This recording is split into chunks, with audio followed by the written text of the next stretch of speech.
With this week's Torah portion, we're on the idea of the judgments of Exodus 21, starting in that. What's that? Did I? I sure did. Well, thanks for pointing that out. Hopefully that's the only thing. Well, hopefully that's the only one that I make today. But one of my goals, as a teacher, is to show how faith in Messiah, is not and never has been a new religion. It's not a new faith that comes along. It's always been built upon the foundation of the Torah, the prophets, and the writings, the Tanakh. So what we do and what we believe should be extensions of what God has said in the Scriptures. What's in the Torah, what's on portions like this, and in the Tanakh sets the definitions and helps us to understand when things come up in the what we call the New Testament. It's defined by what's back here. And so this week's Torah portion again is no different. And when you're looking at starting at chapter 1 and verse 21, many ask the question, why is it right after the 10 words? Why after the 10 commandments does the Torah immediately start giving rules about slaves and slave owners? Right? I know there's various answers that float around out there, but what I want to focus on is this. Of the millions of people that have come out of Egypt, the Israelites and the mixed multitude, most of them would fall in that category of the slave, right? But not all of them. Some of them would have owned slaves themselves. And those slaves didn't know how to be free. And those slave owners didn't know what it was like to be indentured. God in this portion starts putting limits and restrictions on this practice so that it was not going to be what they experienced already. It was not going to work by the same rules or the permanence that they were seeing over generations in Egypt. And they were to remember that they were once slaves in Egypt, and now that they are free, they have to always keep that heart and that mindset of what that means. And if they were free from being slaves to Egypt, you would think that means that they were slaves no longer, right? But in reality, they still were.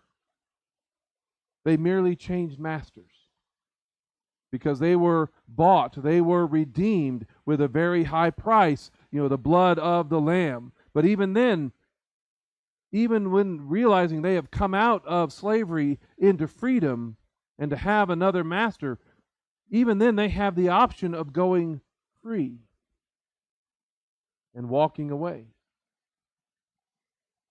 But the Scriptures give this rule, this judgment, this command that if he loves his master, he can choose to remain. We see that in verse 5.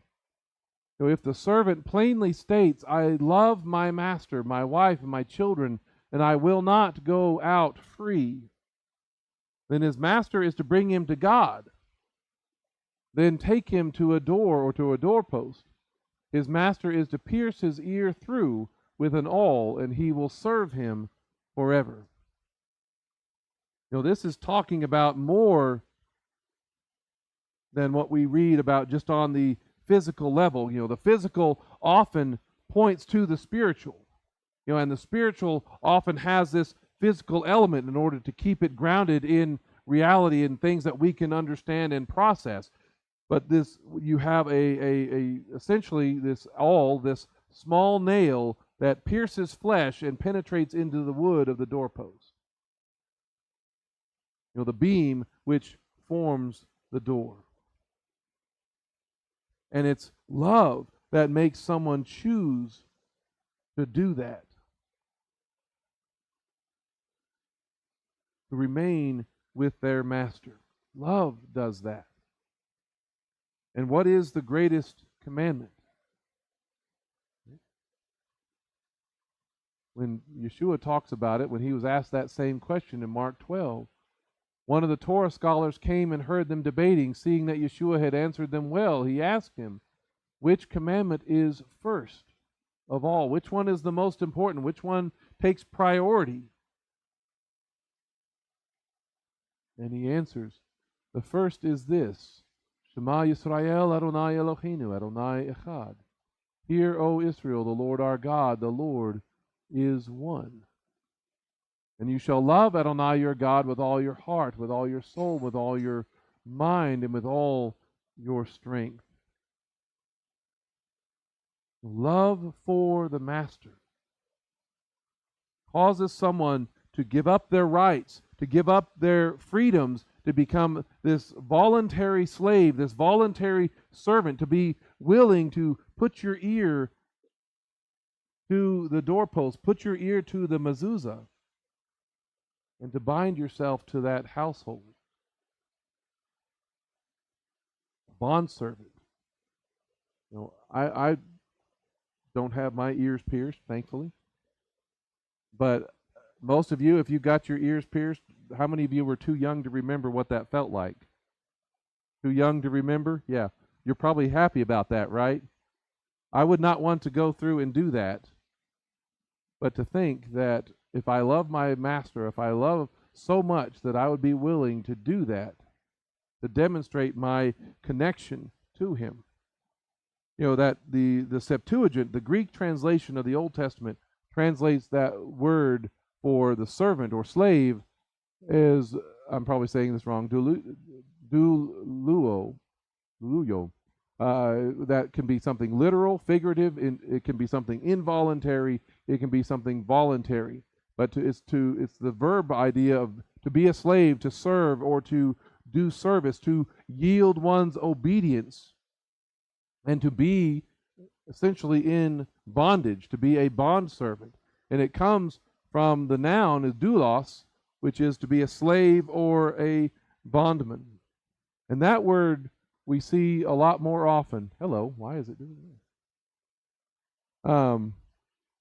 Doulos we see in multiple places in the Septuagint. In those servant songs of Isaiah, from Isaiah 41 and 42 up through 53. And we see it in Isaiah 49. He said to me, you are my doulos, my servant, my slave, Israel, in whom I will be glorified. See, they left the master in Egypt, but they still had a master even after they left and were given freedom. Ezekiel talks about the doulos, or the slave or the servant, like this. He says, so I will set up one shepherd over them, my servant, my doulos, slave, David. He will tend them, and he will feed them himself, and be their shepherd. So the servant is also talked about in terms of Messiah, his servant David. There's others that connect him to my servant, the branch. And this word doulos is one of the most commonly used word in the New Testament to describe our relationship to God in Messiah Yeshua. In fact, it's used 127 times in the New Testament. This word is.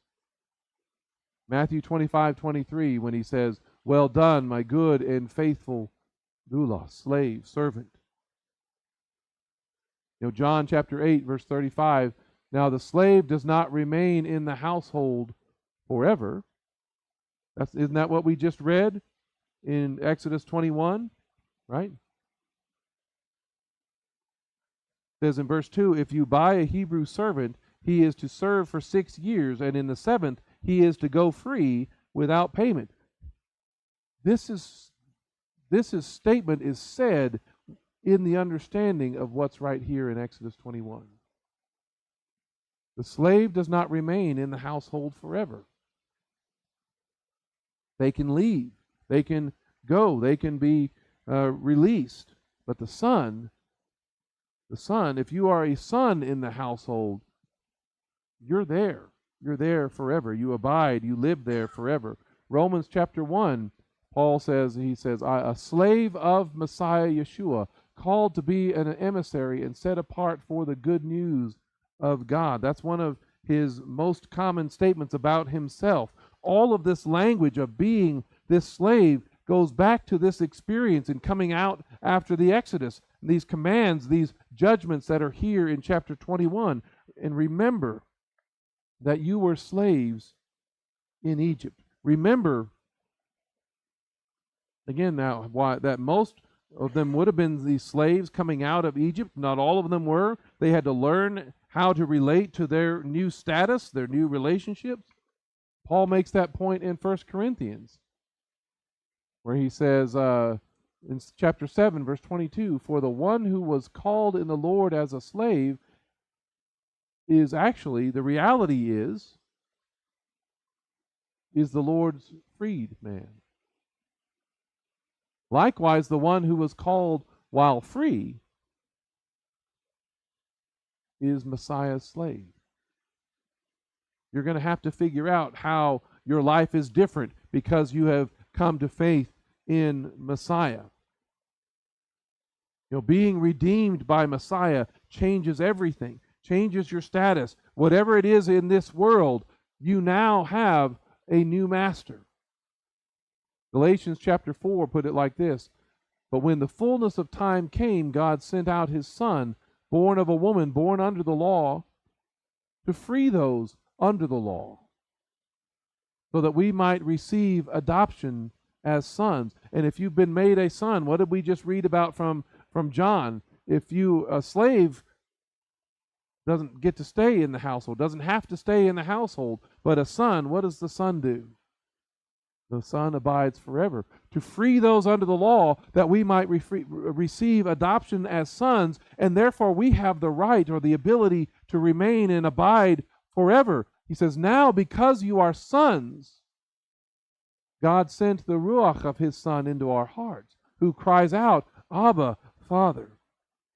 And so you are no longer a slave, but a son. And if a son, also an heir through God.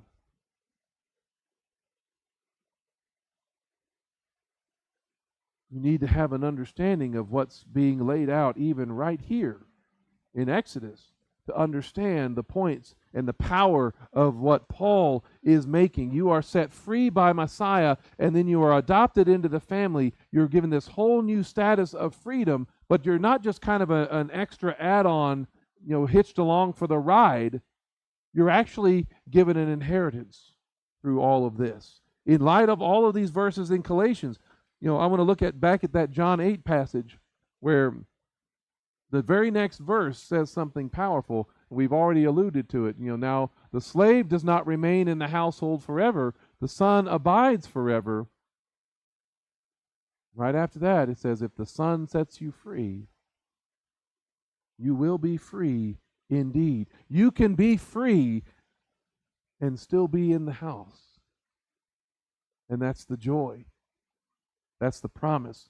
We are so removed from that world of slavery. We have such a different understanding and mindset of what all that means, or our own experience in our own nation, but we don't grasp the significance of what he is claiming, that each of us are slaves, whether we realize it or not. And we will always have a master.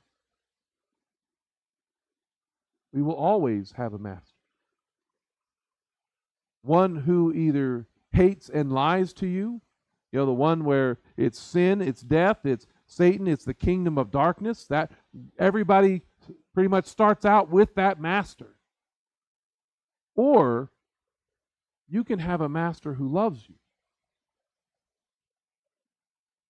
who wants to set you free and give you an inheritance.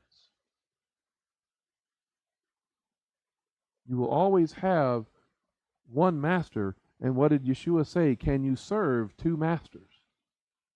No. You can't try to serve both. We have to realize that we are not really free apart from Messiah. We are not free apart from the one who paid the price, the lamb that was slain to set us free. And remember, Israel left slavery, the slavery of Egypt, and became slaves of God, where He forever takes ownership of them. He forever takes responsibility for them. He elevates them to His household.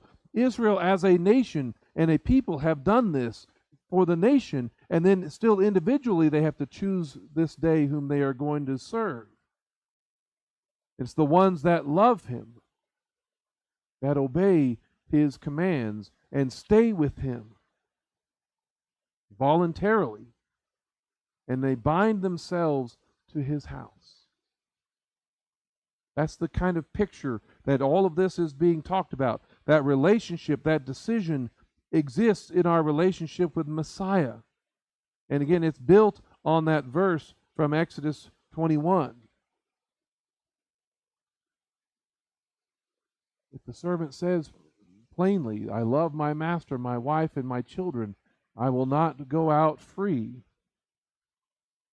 then his master is to bring him to God, then take him to a door or to a doorpost or to a mezuzah.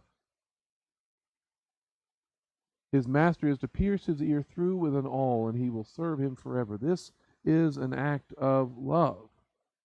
And if we love Him, we obey His commandments, right? Everything that He says, we do and obey. That's the statement of loyalty to our master, saying we want to be His servant, to be His slave forever. It's the kind of statement that is made when people take oaths of citizenship to their new nation, or when they lay their hand on a Bible and take an oath. They are swearing something.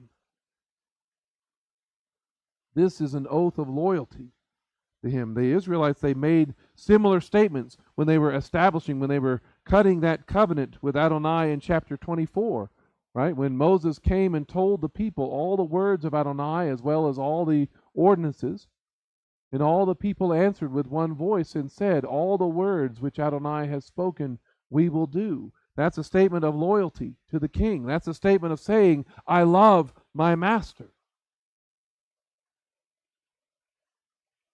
Verse 7, he took the scroll of the covenant and read it in the hearing of the people. And again they said, all that Adonai has spoken we will do and obey. So just in case there was some hesitation, just in case maybe they didn't mean it the first time, he comes out and says it again. He makes this covenant with them. He read it in their hearing. You might recognize the similar phrasing that happens in verse 8. He says, Moses took the blood, sprinkled it on the people, and said, behold, the blood of the covenant which Adonai has cut with you, in agreement with all these words. It should sound familiar. Sounds something a lot like what Yeshua said at His last Passover. In the same way, He took the cup after the meal, saying, this cup is the new covenant in my blood, which is poured out for you. Or Matthew 26, He took the cup after giving thanks, He gave it to them, saying, drink from it, all of you, for this is my blood of the covenant, which is poured out for many for the removal of sins. This is language almost exactly like what's right here in Exodus 24. And they would recognize that. They would put it in that context of relationship, of covenant, of a continuation of what God has been doing all along. All of this language fits and makes sense within the Torah. And so when Yeshua says that phrase in John chapter 14, if you love me, you will keep my commandments. Remember, He is saying that while He and His disciples are essentially sitting around the Passover table.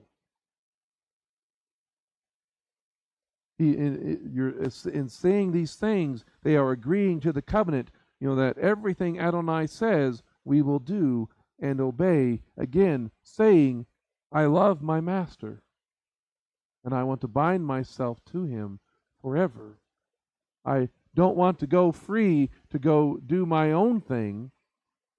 I don't want to be set free from slavery to sin and death in Egypt and then just kind of go my own way, right? Because what happens, when Yeshua talked about the demoniac, when they get cleansed of the evil spirit within them, if they don't put something else in place, what happens? They'll come back with even more, and it'll be worse than it was before. Right? If we are to be redeemed and then say, I don't really want to obey my master, I don't really love my master, and I just kind of want to be free and go my own way, you'll end up worse than what you were before. Yeshua says, I am the door. Not just as a means of entry, but the door that has those posts, the doors upon which the mezuzah is hung, the door upon which the blood of the Lamb was spread with the words of the covenant in them. The beam of wood, much like the one that he carried, the beam of wood through which nails pierced his flesh, pierced his wrists, his hands, and his feet, embedded into that wood, drawing blood.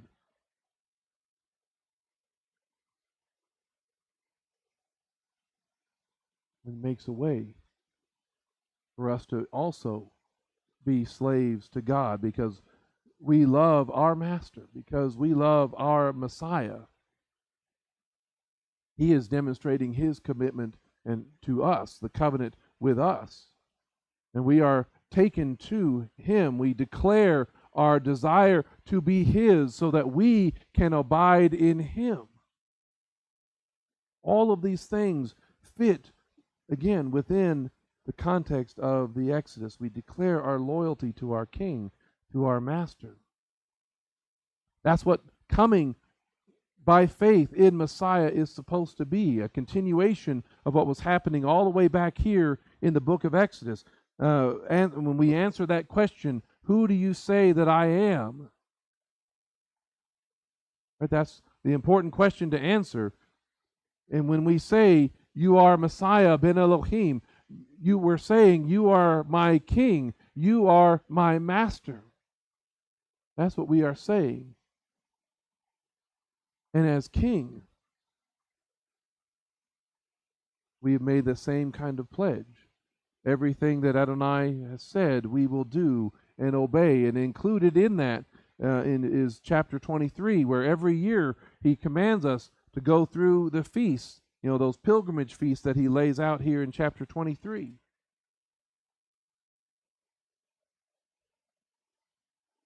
That essentially reenact that process of our relationship with him, that remind us every year of our salvation and our future with him. Exodus 23 says, 3 times in the year you are to celebrate a festival for me. You are to observe the feast of matzah. For 7 days you will eat matzah as I commanded you, at the time appointed in the month of Aviv, for that is when you came out from Egypt. No one is to appear before me empty-handed. The king, as we were even reading about earlier, has the authority to say when and how we come before him. The king, even has the authority to say what you're going to eat and what you cannot eat. He has that right. He's providing it all for us. And each year, in going before him, we are reminded of the price that was paid to secure our freedom. Every year we're reminded that of the lamb, the sinless lamb that laid down its life so that we might live and be his servant. Each year, with celebration of the Passover, celebration of unleavened bread, it's that reminder of our redemption, of our justification of our status, our right status before Him. And if we're unwilling to do that, not just in ignorance, where most of us grew up in ignorance, but failure to do so shows this lack of understanding, and it shows a lack of appreciation of what He has done and who He is, of the price that was paid to set us free. There's also you to observe the Feast of Harvest, the first fruits of your labors that you sow in the field, as well as the Feast of the Ingathering at the end of the year, when you gather your crops from the field. 3 times in the year, all your men are to appear before Adonai Elohim. 3 times a year, you have that ability to declare your loyalty to the King. 3 times a year, you have that ability to prove that you love Him, that you obey and follow His commands. You know, the next feast that's listed there, the pilgrimage feast, is Shavuot, the Feast of Weeks. The Feast of the Harvest, he calls it. After counting those 7 Shabbats, after those 49 days of daily offerings of the Omer, 49 grain offerings, essentially daily bread. After 49 days, representing, that time that it took for Israel to come out of Egypt and to make it to Mount Sinai in order to receive the Torah, to make them a holy and set apart people, to receive what James calls the royal law, the king's law, the royal law that gives what? Remember what James had to say? The royal law that gives liberty, that gives freedom, right? It never loses that meaning.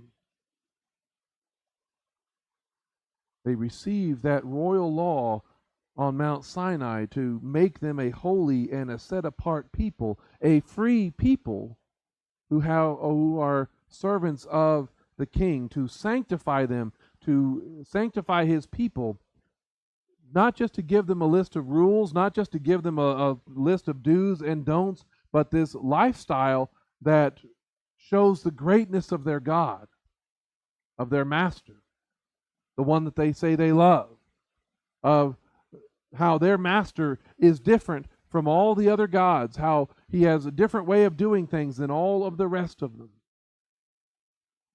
That if you want to be free with this Master, you'll be free indeed. On that 50th day, it's recognized on what we call the day of Pentecost. That's when the Spirit of God, the Ruach HaKodesh, came to fill the hearts of the people who had pledged their loyalty to the Messiah, to Yeshua, to the King, to sanctify them, to make them holy, and then also to, as we read about in Ezekiel all the time, how to empower them to walk in His ways. That's what appearing before Him reminds you of. He has given you everything that you need for life and godliness. Then when you get to the fall, as well as the Feast of Ingathering at the end of the year, the feast that's mandatory, it's not the first one, it's not the Feast of Trumpets, it's not even Yom Kippur, which is considered the holiest day of the year, but it's the ingathering. It's what happens after that. It's the ingathering of the seed that had been scattered all over the world. It's bringing all of that back to be in celebration with Him. It's tabernacles, which again represents the wedding feast. It's the one that represents the glory of His kingdom in full effect, when everything is established and happening. When what is perishable becomes clothed with immortality. When death has lost its sting and sin no longer has mastery over you. That's what tabernacles so often represents. Each of these pilgrimage feasts are reminders of what comes together for believers, for those who trust in Him. Each of them are reminders of what comes together for us in the new covenant, which Yeshua had just been talking about. This is the new covenant in my blood. Justification in the Abrahamic covenant at Passover and unleavened bread. Sanctification in the Mosaic covenant at Shavuot, the Feast of Weeks. Then glorification in the Davidic covenant at Tabernacles. All of that foundation, all of that, what we take for granted, is found in, built into this Torah portion. And I don't know about you, but I felt like I was missing out on a lot growing up because I never heard any of this stuff.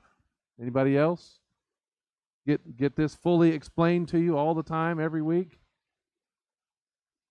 No. It was not put back in this context. But it needs to be.